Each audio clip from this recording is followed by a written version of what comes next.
Well, good morning and thank you very much for joining us. I am Iyori Folarin. Okay, there's a conversation point in the society, let me put it like that. It's a matter of bandits and then amnesty for bandits. As you're aware, very recently the former governor of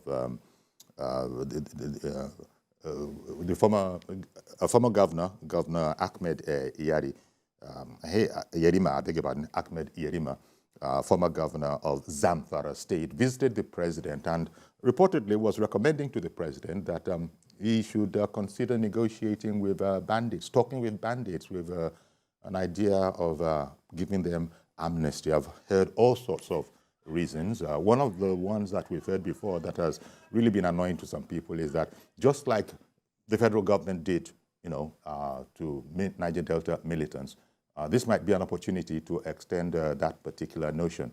Okay, there have been groups since then saying, yeah, urging, that let's go that way. And there have been groups saying, absolutely not.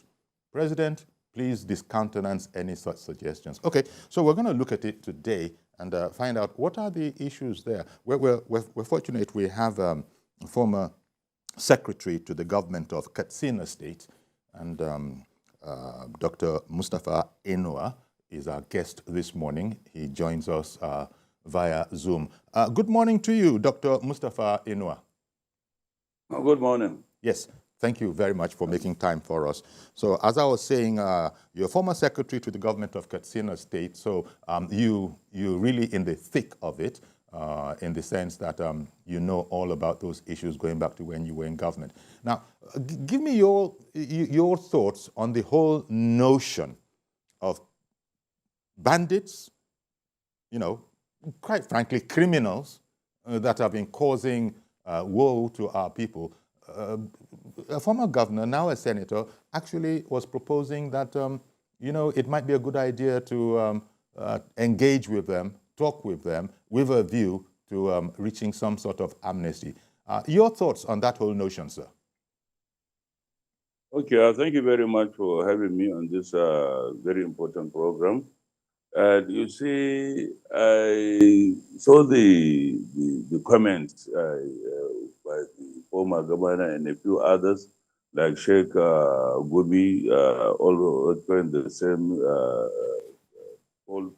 The bandits should be engaged and amnesty should be given. I think we have to be extremely careful in this because here in Katsina, we had experience of attempting that from 2017 to 2019, but it didn't work because of so many factors. First of all, let us understand this is banditry, this is criminality. This group of people are thieves. You understand? You cannot think of using the same issue in the Niger Delta.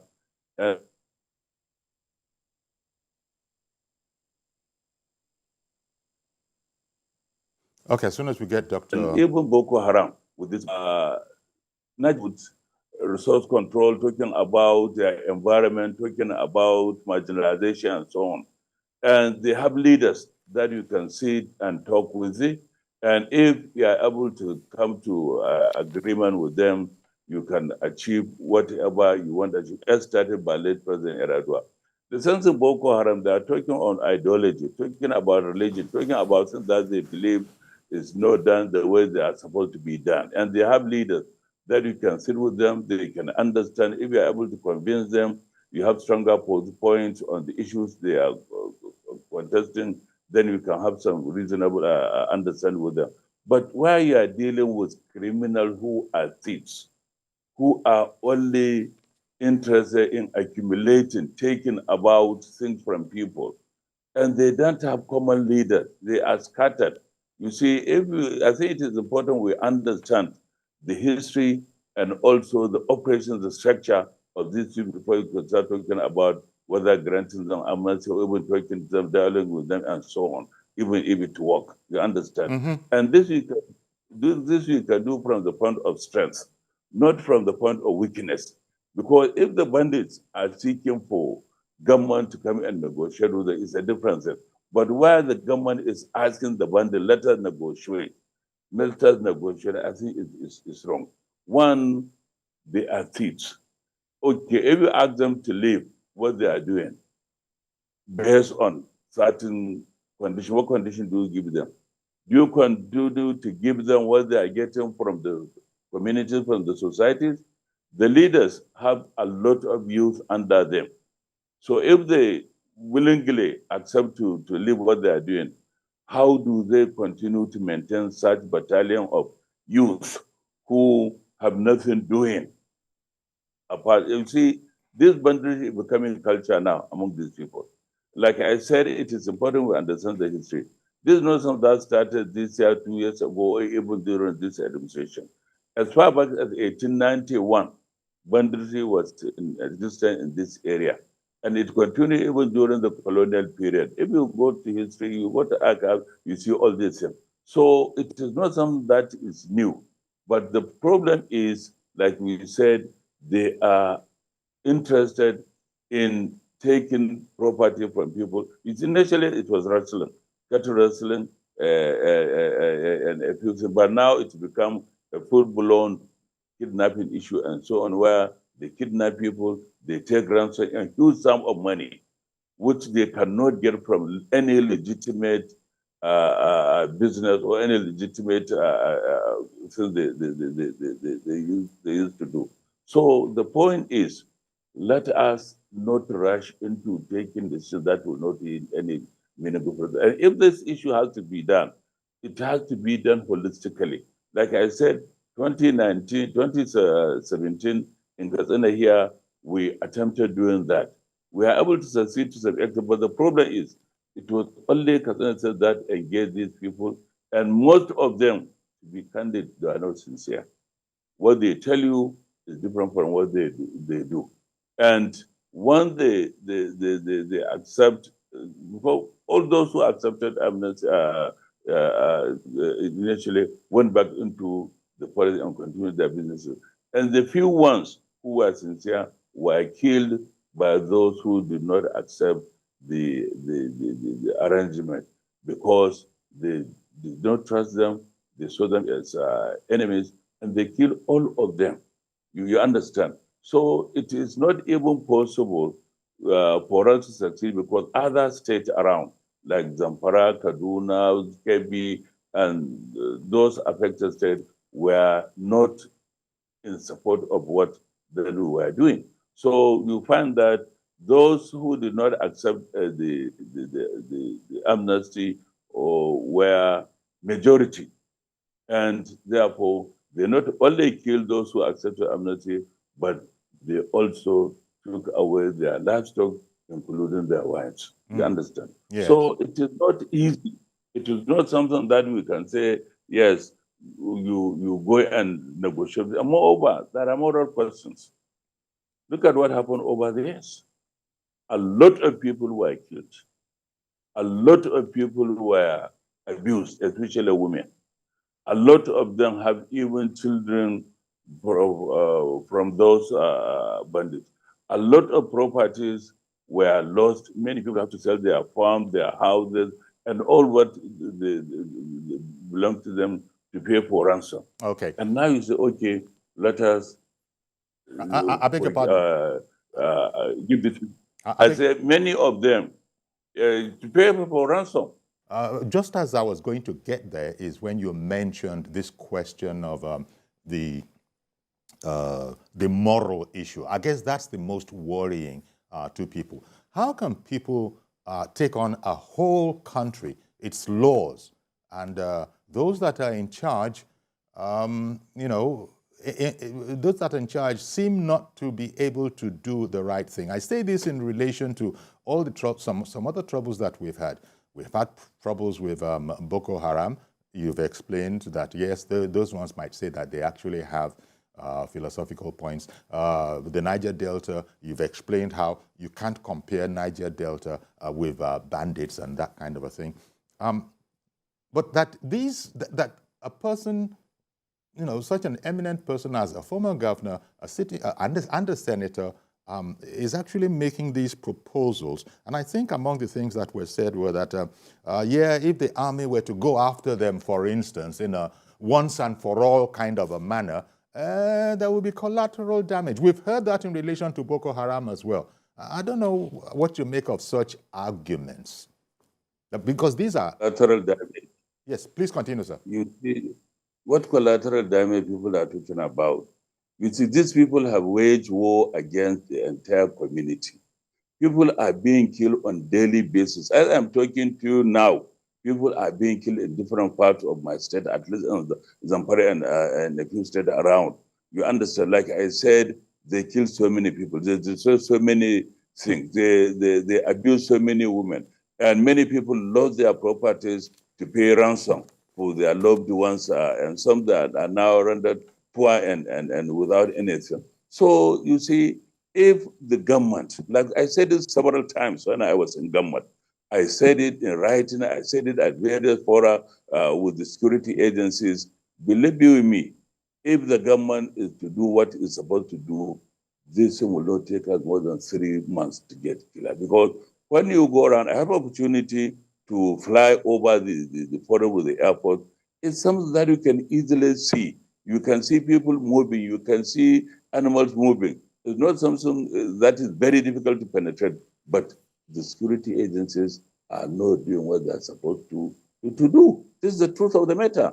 You understand? And Yes. I said it several times, if they are to do anything, it should be done together by all the states. It should be done simultaneously. The ground troop and the air troop must work together to bring this to an end. Because like I said, everybody in the forest now, believe me, is criminal. Now, even if he's a child, he will grow up to become criminal. Because there is no way somebody who is not either a criminal, who is not an accomplice, can stay there alive, can live there peacefully. It's not possible. So it's a matter of fighting to save the lives of people that are being terrorized every day.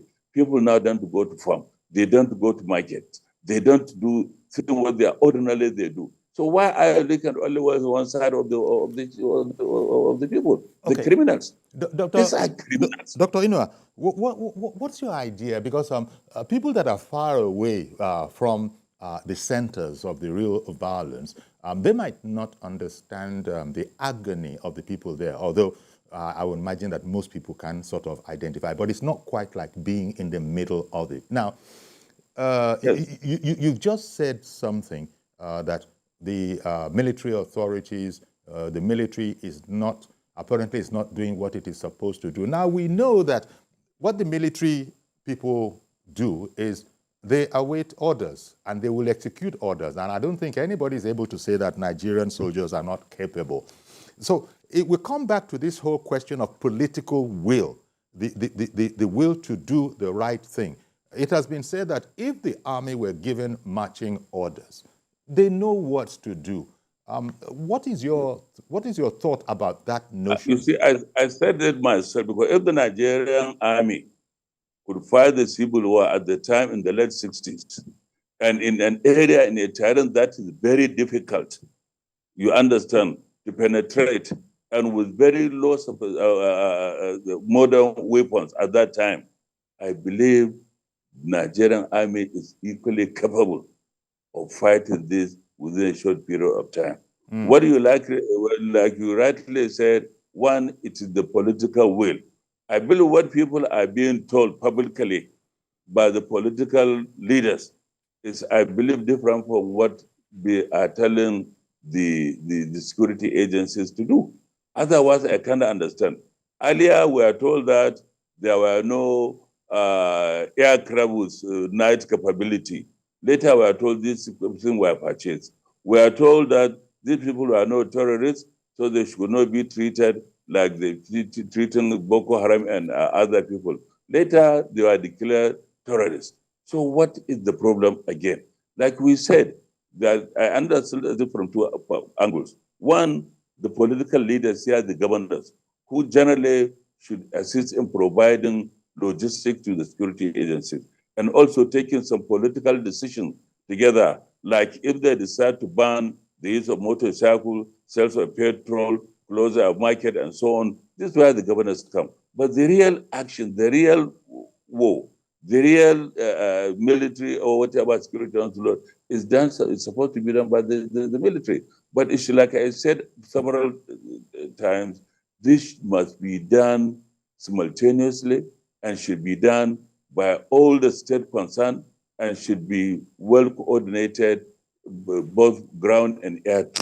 Otherwise, the way we are doing it now, Kaduna is fighting on its side. Zamfara, when you push them from Kaduna, they go to Zamfara. When you push them from Zamfara, they go to Kebbi, they go to Sokoto, they go to Kaduna. So this cannot work. And we have Niger Republic here.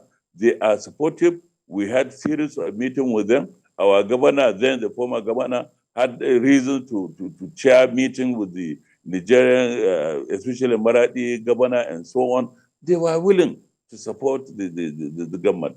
But like you said, I think the real marching order was never given to these people by the former leadership of the country. Indeed. So I think now I have, and moreover, one factor that we also noticed, there was serious misunderstanding then between the Army and the Air Force. At several times here, I had to go in between them to settle certain squabbles because I understand they had political problem at the top, so it get down to state. Okay.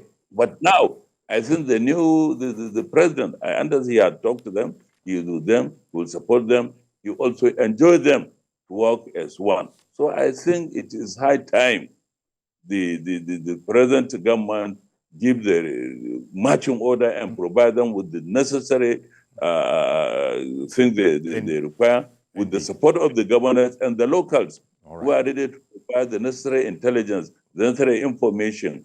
I believe this will not take us more than 3 months. Okay. One second, please. Our first caller has come in. Good morning, Mr. George in Ikeja. Good morning, Uncle Yori. Good morning. And good morning to your guest. Yes. Uncle Yori, I completely disagree with the idea that collateral damage is the reason why terrorists cannot be tackled. But the terrorists themselves are causing collateral damage to the society. I think it is rather the absence of political will, not because of collateral damage.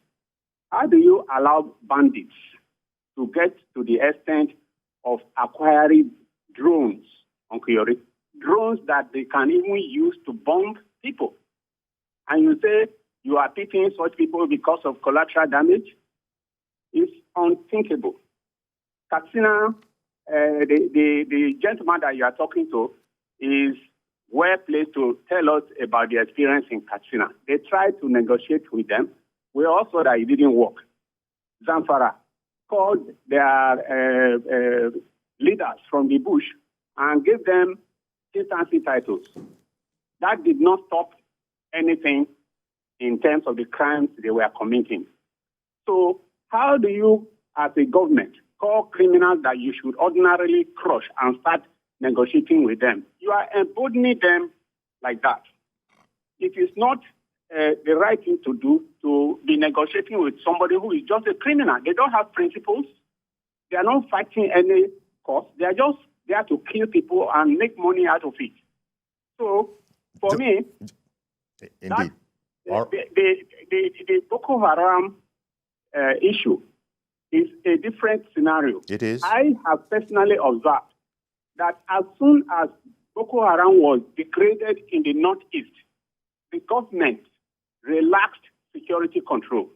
That's why this banditry became the order of the day and it spread to other parts of the country. The president should not allow that to happen. For me, I think Nuhu Ribadu must make the difference. If a security chief is not performing well, he should not remain for the next day. Indeed. We need to be secure. Well, that's the reason why we have them. That's my view. Thank you very much, Mr. George, for calling in and telling us about it. Just as our guest has said before, this has been tried before. It's not working. And quite frankly, most people cannot see the sense of it. I mean, as you have said, the Niger Delta militancy totally different issue. Same thing with, the whole thing of Boko Haram. But these are just outright bandits. And for us to be hearing, well, we heard it inter alia, depending on which group you're talking about, that, they are Nigerians as well. And I just couldn't understand it. But perhaps the more frustrating thing is that a person that is knowledgeable about governance in our country, we're talking about Ahmad Yerima, actually going to the president and suggesting it, really, this is going to be confusing to the world at large, that this is a senator of the Federal Republic. And worse still, there are people who have come into the conversation, Dr. Inua, who have come into the conversation urging the president to, he's speaking well. We have to give this consideration. While there are also people who have said, don't even go there. Don't try it. What are you thinking? Well, the whole thing is that, in the light of what you said, and I, first of all, said that I have heard that the leadership has not given marching orders. The Nigerian Army is able to perform, but for whatever the fear is, the commander-in-chief at the time was not able to give that order. Well, I don't know. We're just going to be hoping that something has changed now, Dr. Inua, hoping that with this new administration, maybe there'll be a rethink. Maybe consensus can be achieved, if that is the issue. Achieve the consensus. You've already explained, Dr. Inua, that not a unitary thing with people surrounding. So you can't run anywhere. You run here, those people are waiting for you. It looks like we don't want to tell ourselves the truth. Maybe that's the way the ordinary people will see it, that don't mind all those politicians. They are not sincere to us. That seems to be the conclusion of the ordinary man. And can you blame him for reaching such a conclusion? See, the problem is we're being unnecessarily sentimental on certain issues. Issues that should not be allowed to, influence us through any kind of sentiment or of any thought. You see, people are suffering. Like you said, people are suffering by the day. People are rendered homeless, farmless, jobless. You understand? People are made without even a family. You understand? Killing the members of the family, the breadwinners, and so on. Business no go. Let me tell you, you see, in many of these villages and towns, these people are in control. They are in control. You understand? If there is any problem, even among the natives, they are the ones to be approached.